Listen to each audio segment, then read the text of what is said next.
Okay, so it's middle of February and there's not a lot of snow on the ground in the Rockies here right now. It's been an exceptionally mild winter, and I'm going to take advantage of that. I've been dying to try out some new gear that I got for Christmas, that I bought myself for Christmas, and really eager to check it out. So let's go.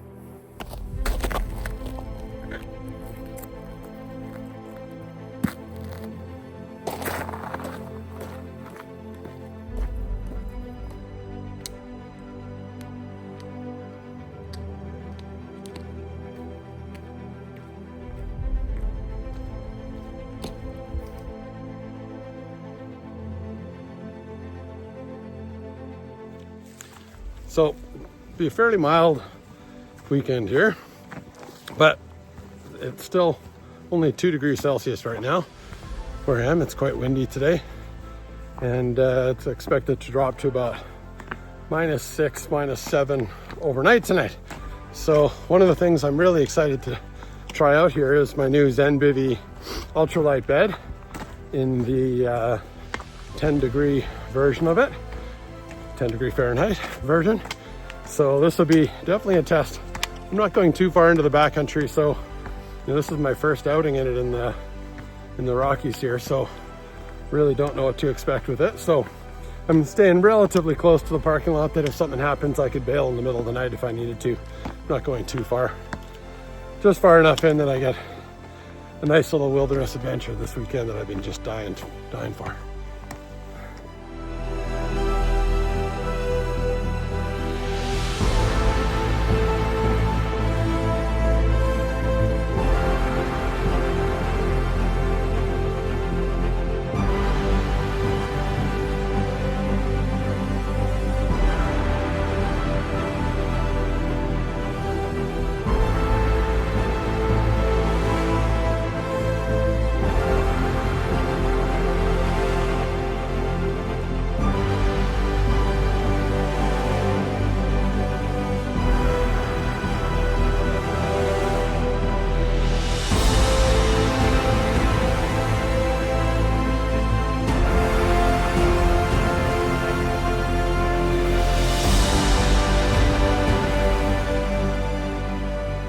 Okay, found the perfect place for tent site tonight here. Check this out. A little bit windy, but look at that view. To hang out in the evening looking out over the valley. Yeah. And then I've got a beautiful flat tent pad site right there. A little in the trees, out of the wind a little bit. It's gonna be great.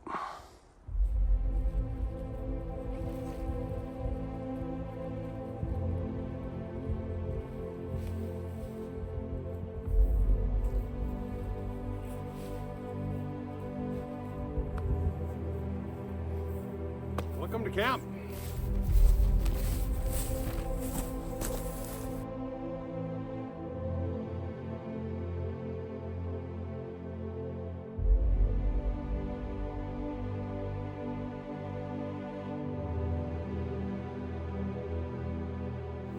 Okay, so a little bit of a change of plans here. I got the tent all set up, was getting my sleeping pad and sleeping bag all set up.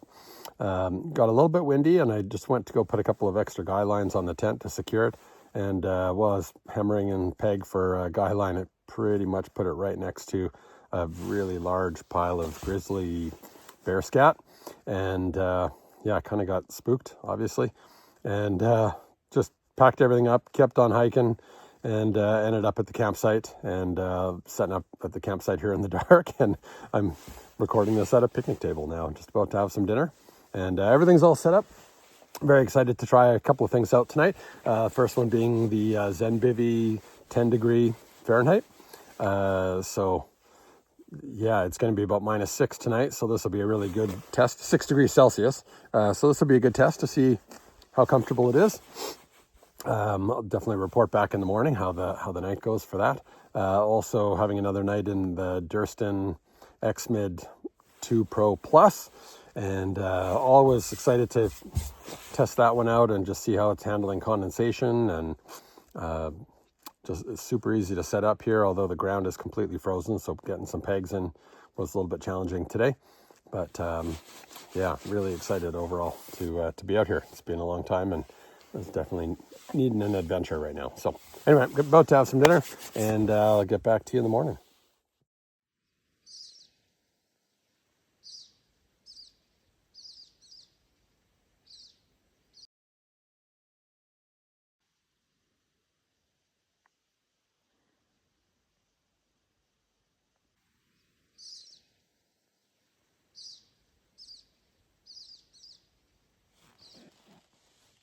Good morning. Good morning.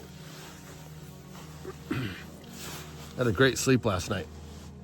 That was a good first test, good first review of my Zenbivy Ultralight bed in the 10 degree Fahrenheit version of it.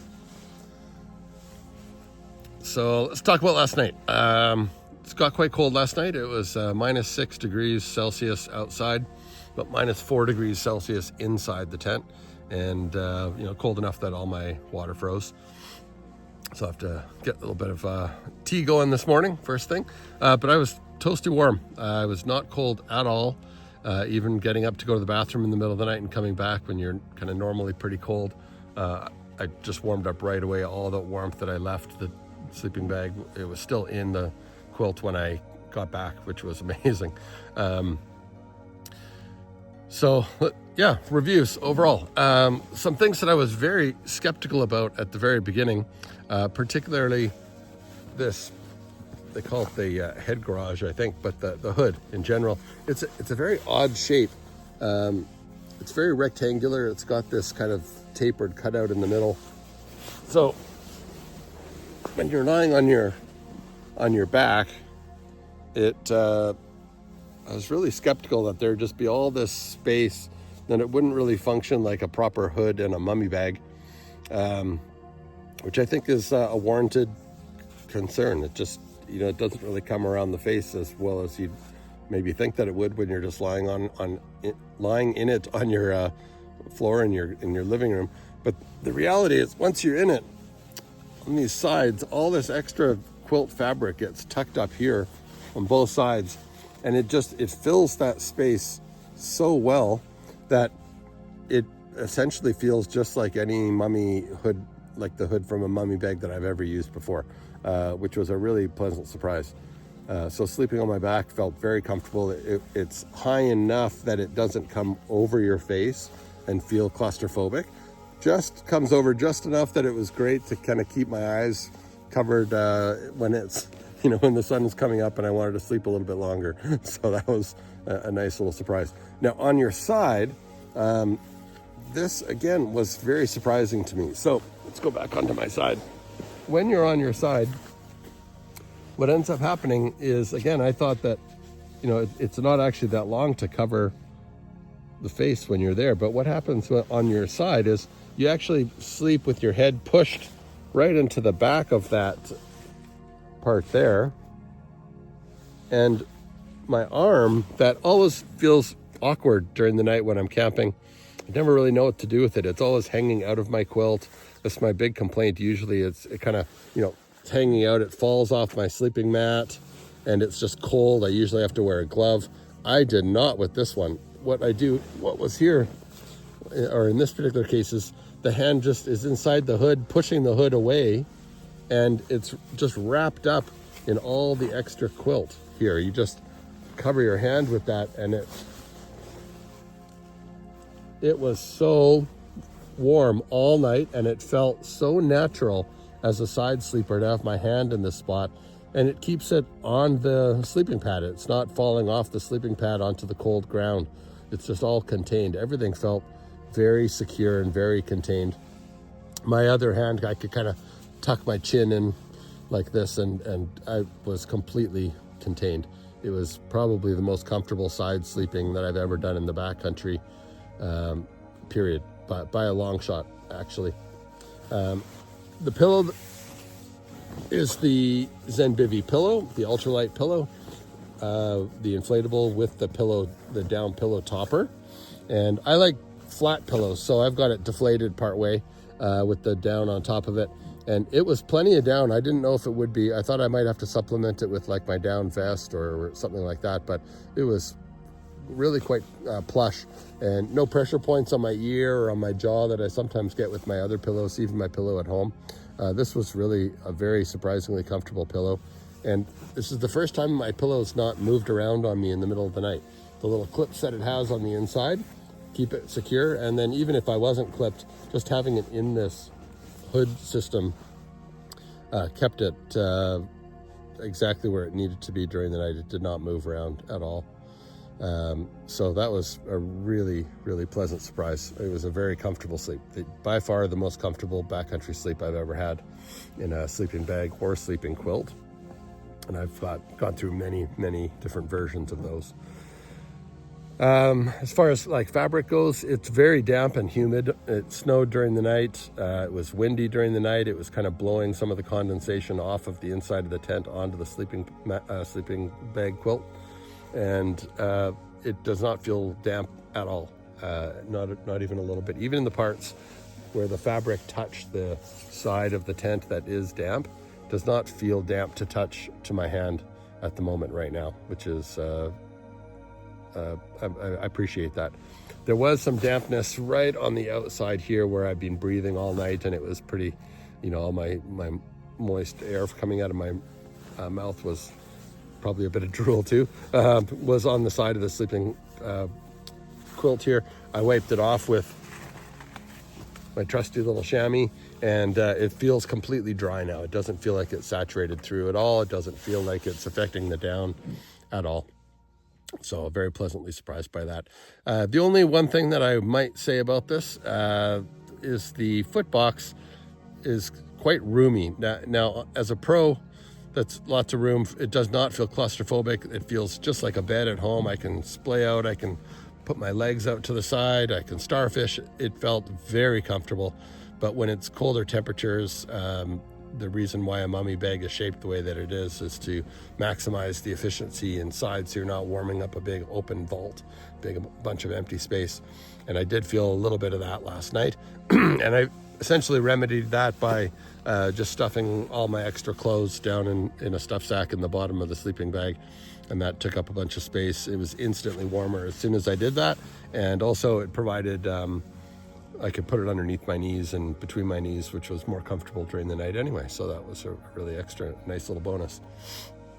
Other things, the clip system that gets used for keeping the drafts out and attaching it to this to the sheet, the sleep sheet, is genius. It allows lots of room to move around. It was not hard to get in and out of. I thought that might be the case. I'd be fumbling with clips all night long every time I'd get up to go to the bathroom.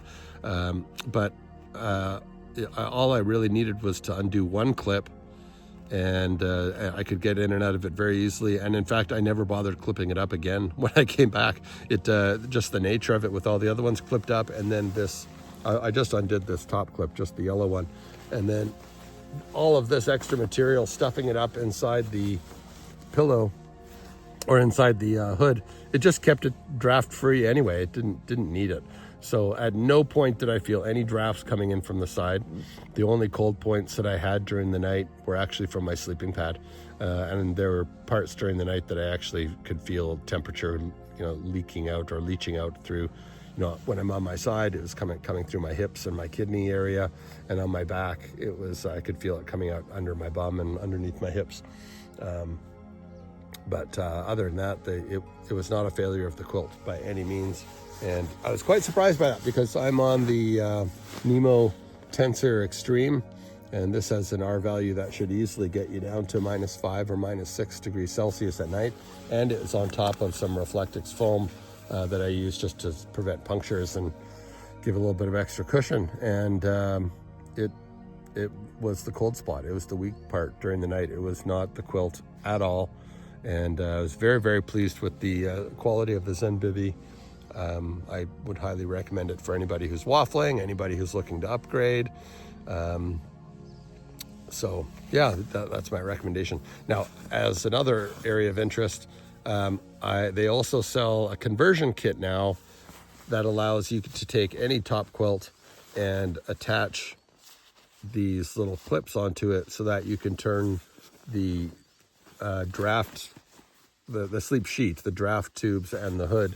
You could turn that into a Zenbivy style sleep bed with any top quilt, which is really exciting. It was very forward thinking of them to do that, which you don't see a lot of companies doing. They don't often want to try to expand their product into, use other markets products for it, that's, use the competition for it. But I think that's just how these cottage companies are working, and it's very collaborative and cooperative. And I think that is a real kudos to Zenbivy for doing that.